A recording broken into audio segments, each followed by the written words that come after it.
क्या आपने कभी खुद को परिणामों के पीछे भागते हुए पाया है, सोचते हुए कि आपकी मेहनत आपको खुशी देगी, लेकिन जब परिणाम उम्मीदों के मुताबिक नहीं आते, तो बेचैनी महसूस होती है?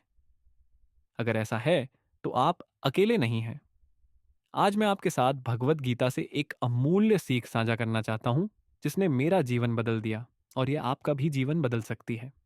भगवद गीता में भगवान कृष्ण कहते हैं, कर्मण्येवाधिकारस्ते मा फलेषु कदाचन। इसका अर्थ है कि आपको अपने कर्म करने का अधिकार है, लेकिन उसके फलों पर नहीं। यह साधारण लेकिन गहरा ज्ञान शांति और उद्देश्य का मार्ग खोलता है। हम एक ऐसी दुनिया में जी रहे हैं जहां परिणाम सबसे अधिक मायने रखते हैं। अंक, प्रमोशन, लाइक्स और फॉलोअर्स। लेकिन यह परिणामों की लत हमें एक जाल में फंसा देती है। जब हम अपने आप को नतीजों से जोड़ लेते हैं, तो चिंता, निराशा और थकावट हमारे जीवन में प्रवेश कर जाती है। लेकिन कृष्ण हमें सिखाते हैं कि हमें अपने कर्म पर ध्यान देना चाहिए, हमारे कार्य, हमारे इरादे और इस पल में हमारी पूरी समर्पण। मैं आपको एक कहानी सुनाता हूं। वर्षों पहले, संन्यास लेने से पहले, मैंने एक प्रोजेक्ट पर दिल और जान लगाकर काम किया। मुझे लगा था कि यह मेरी जिंदगी बदल देगा, लेकिन जब परिणाम आया, तो वह उम्मीद के मुताबिक नहीं था। मैं असफल महसूस कर रहा था। मेरा मन बार बार पूछ रहा था, मैंने इतना प्रयास क्यों किया? उसी समय मैंने भगवान कृष्ण का यह उपदेश पढ़ा। धीरे धीरे मैंने बाहरी प्रशंसा की चाह छोड़कर खुद को अपने काम में आनंदित करना शुरू किया। और आपको पता है क्या हुआ? मैंने एक ऐसी आंतरिक शांति पाई जो कोई भी परिणाम मुझे कभी नहीं दे सकता था। जब हम अपने प्रयासों पर ध्यान केंद्रित करते हैं, तो हम प्रेम और निर्लिप्तता के साथ कार्य करना सीखते हैं। इसका मतलब यह नहीं है कि हमें परवाह नहीं करनी चाहिए। इसका मतलब है कि हमें उस चीज की चिंता छोड़ देनी चाहिए जो हमारे नियंत्रण में नहीं है। एक माली के बारे में सोचिए जो बीज बोता है।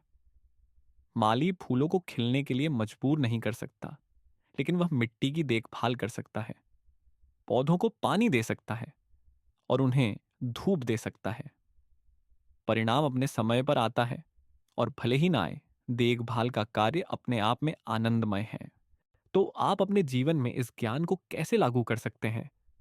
खुद से पूछें, मैं इस क्षण में सबसे अच्छा क्या कर सकता हूं? अपने ध्यान को क्या होगा से अब क्या है पर स्थानांतरित करें। चाहे यह आपकी पढ़ाई हो, काम हो, रिश्ते हों या व्यक्तिगत विकास, इसे अपने पूरे प्रयास और शुद्ध हृदय के साथ करें और फिर उसे छोड़ दें। प्रक्रिया पर भरोसा रखें। सच्चा संतोष तब आता है जब हम अपने कर्मों को अपने मूल्यों के साथ संरेखित करते हैं, न कि जब हम पुरस्कारों के पीछे भागते हैं। जब आप परिणामों को छोड़ देते हैं, तो आप सफलता या असफलता के गुलाम नहीं रहते। आप बस होने के लिए स्वतंत्र हो जाते हैं, और यही सबसे बड़ी स्वतंत्रता है। याद रखें मेरे दोस्तों, यात्रा ही गंतव्य है। अपने कर्म पर ध्यान दें, बाकी सब स्वयं हो जाएगा। क्या आपने कभी महसूस किया है कि दुनिया बहुत तेजी से चल रही है, जैसे आप जिम्मेदारियों, उम्मीदों और शोर के भंवर में फंस गए हैं? आप अकेले नहीं हैं, लेकिन मैं आपको बताना चाहता हूं कि इस अराजकता के बीच भी शांति पाई जा सकती है, सच्ची और स्थायी शांति। जब मैं छोटा था, तो मैंने भी शांति को गलत जगहों पर खोजने की कोशिश की, उपलब्धियों, भौतिक चीजों और दूसरों की स्वीकृति में। लेकिन भगवत गीता हमें एक गहरी बात सिखाती है। शांति बाहरी दुनिया में कभी नहीं मिल सकती, क्योंकि यह हमारे भीतर है। आज मैं आपको इसे खोजने का तरीका बताता हूं। हम जो अराजकता महसूस करते हैं, वो अक्सर हमारे मन में शुरू होती है। गीता कहती है, जैसे बिना हवा वाले स्थान में दीपक नहीं डगमगाता, वैसे ही योगी का नियंत्रित मन स्थिर रहता है। बाहरी दुनिया में अराजकता स्वाभाविक है, लेकिन मन की प्रतिक्रिया हमारी स्थिति को तय करती है। मुझे याद है, मैं एक बार बाजार में खड़ा था, शोर और हलचल से परेशान। तब एक बुजुर्ग भिक्षु ने मुझसे कहा, तूफान तब खत्म होता है जब मन स्थिर हो जाता है। वह सही थे। असल में शांति बाहर नहीं, हमारे भीतर है। हम बहुत कुछ थामे रखते हैं, पुराने गुस्से, इच्छाओं और डर को। लेकिन जब हम इन्हें छोड़ते हैं, तो शांति के लिए जगह बनती है। गीता हमें सिखाती है कि हमें अपने कर्तव्य को बिना फल की आसक्ति के पूरा करना चाहिए। सोचिए, अगर आप वह सब छोड़ दें जो आपके नियंत्रण में नहीं है, तो कैसा लगेगा? एक अभ्यास करें। सोचें कि आप किन चीजों को पकड़कर बैठे हैं जो अब आपकी मदद नहीं कर रही हैं। उन्हें लिखें और खुद से पूछें, अगर मैंने इसे छोड़ दिया तो क्या होगा? अक्सर हमें चीजें नहीं, बल्कि उनके प्रति हमारी आसक्ति ही बोझिल बनाती है। हम अक्सर वर्तमान क्षण को खो देते हैं, या तो अतीत में जीते हैं या भविष्य की चिंता करते हैं। भगवत गीता कहती है, जो मन शांत और वर्तमान में केंद्रित है, वह भय और पछतावे से मुक्त है। एक बार मैंने घंटों तक पत्ते झाड़े और पत्ते बार बार गिरते रहे। मैं परेशान था। मेरे गुरु ने हंसते हुए कहा, तुम पत्तों के लिए नहीं, अपने मन के लिए झाड़ू लगा रहे हो। उसी पल मैंने सीखा कि शांति जीवन को नियंत्रित करने में नहीं, बल्कि पूरी तरह से उपस्थित रहने में है। स्थिरता एक कला है जिसे हम अभ्यास से सीख सकते हैं। आइए एक सरल अभ्यास करें। अपनी आंखें बंद करें, गहरी सांस लें और छोड़ें। महसूस करें कि हवा आपके शरीर में कैसे आती और जाती है। यही शांति का द्वार है। आपकी सांस, आपका आधार। दुनिया में हमेशा अराजकता रहेगी, लेकिन शांति का अर्थ तूफान से भागना नहीं है। यह उसके केंद्र में स्थिरता पाना है।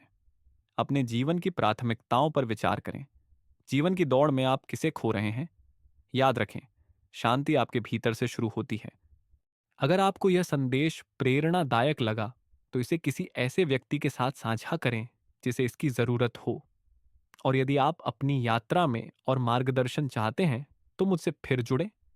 तब तक एक गहरी सांस लें। वर्तमान में हम कितनी बार चीजों, लोगों, संपत्ति या विचारों को पकड़कर रखते हैं, सोचते हैं कि यही हमें परिभाषित करता है, और फिर खुद को बोझिल पाते हैं। आज मैं आपको असली स्वतंत्रता का रहस्य बताना चाहता हूं, विरक्ति की शक्ति। भगवद गीता में भगवान श्री कृष्ण कहते हैं, तुम्हारा अधिकार केवल अपने निर्धारित कर्तव्यों को करने का है, परंतु तुम अपने कर्मों के फल के हकदार नहीं हो। ये श्लोक एक शक्तिशाली पाठ सिखाता है। विरक्ति का मतलब उदासीनता या त्याग नहीं है। ये हमारे परिणामों से, चाहे वो सफलता हो या विफलता, के प्रति हमारे अनुचित जुड़ाव को छोड़ने के बारे में है। सोचिए, जब हम अपेक्षाओं से चिपकते हैं, तो हम अपनी मानसिक शांति खो देते हैं। लेकिन जब हम सच्चाई से कर्म करते हैं, बिना परिणामों से जुड़े हुए, तो हम विकास और खुशी के लिए जगह बनाते हैं। विरक्ति हमें डर से मुक्ति देती है, जो खोने का डर हो, अस्वीकृति का डर हो या विफलता का डर हो। विरक्ति कुछ ऐसा ही है। ये स्वतंत्रता है, जिम्मेदारी से नहीं, बल्कि इस भ्रम से मुक्ति की हमें हर चीज को नियंत्रित करना ही होगा। मैं आपको एक कहानी सुनाता हूँ। एक समय की बात है, एक बुद्धिमान राजा था, जिसके पास एक अद्भुत हीरा था। वो उसे बहुत प्यार करता था और घंटों उसकी सुंदरता की सराहना करता था। एक दिन वो हीरा खो गया। राजा परेशान हो गया। वो न तो खा सकता था, न सो सकता था, न ही राज्य का ध्यान रख सकता था। उसके गुरु ने कहा, जो राजा मोह से अभिभूत होता है, वो नेतृत्व नहीं कर सकता। विरक्ति अपनाओ और तुम स्पष्ट रूप से देख पाओगे। जब राजा ने अपनी मोहभंगिता को छोड़ा, तो एक अद्भुत चीज हुई। उसका खोया हुआ हीरा वापस मिल गया, लेकिन तब तक उसने कुछ और भी अधिक कीमती पाया, अपनी शांति।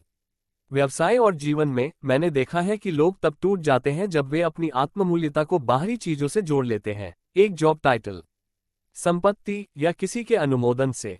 लेकिन मैं आपसे एक सवाल पूछता हूं, आप बिना इन सब चीजों के कौन हैं? जब आप छोड़ते हैं, तो आपको यह एहसास होता है कि आपकी असली मूल्य आपकी चीजों में नहीं, बल्कि आपके अस्तित्व में है। आज की तेज रफ्तार दुनिया में विरक्ति पहले से कहीं अधिक महत्वपूर्ण है। क्या आपने देखा है कि कंपनियां किस तरह से उठती हैं और गिरती हैं? याद कीजिए नोकिया का उदाहरण।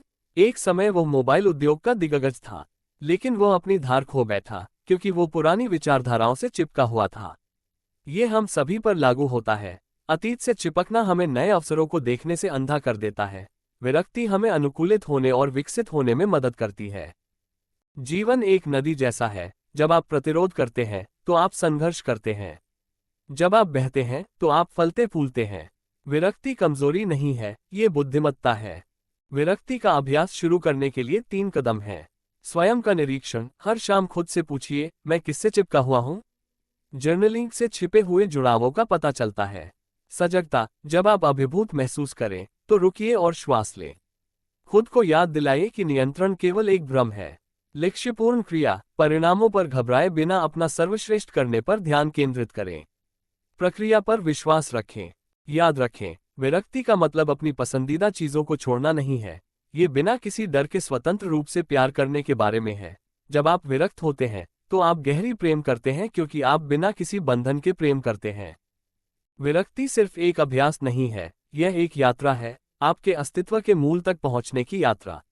जैसे जैसे आप छोड़ेंगे, आप पाएंगे कि आपका असली आत्म प्रकाश और शांति से भरा हुआ है।